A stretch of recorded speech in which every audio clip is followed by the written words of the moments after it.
The first item that President Trump is signing is the rescission of 78 Biden-era executive actions, executive orders, presidential memoranda, and others.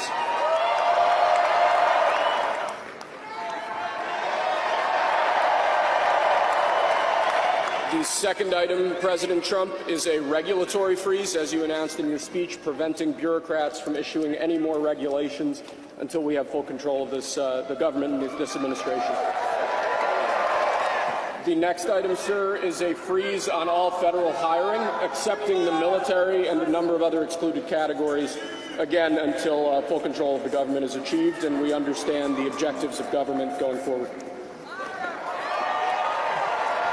Could you imagine Biden doing this? I don't think so. Sir, the next item, as you announced in your speech, is a requirement that federal workers return to full-time in-person work immediately. Next, we have a directive to every department and agency in the federal government to address the cost of living crisis that has cost Americans so dearly. The next item here is the withdrawal from the Paris Climate Treaty. And the next item, sir, is a letter that will be transmitted to the United Nations explaining that we are withdrawing from the Paris Climate Treaty.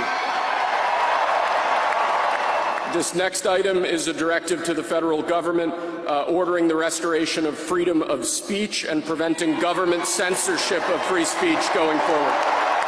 And lastly, sir, before we go back to the Oval Office to sign a large number of other items, is a directive to the federal government ending the weaponization of government against the political adversaries of the previous administration, as we've seen.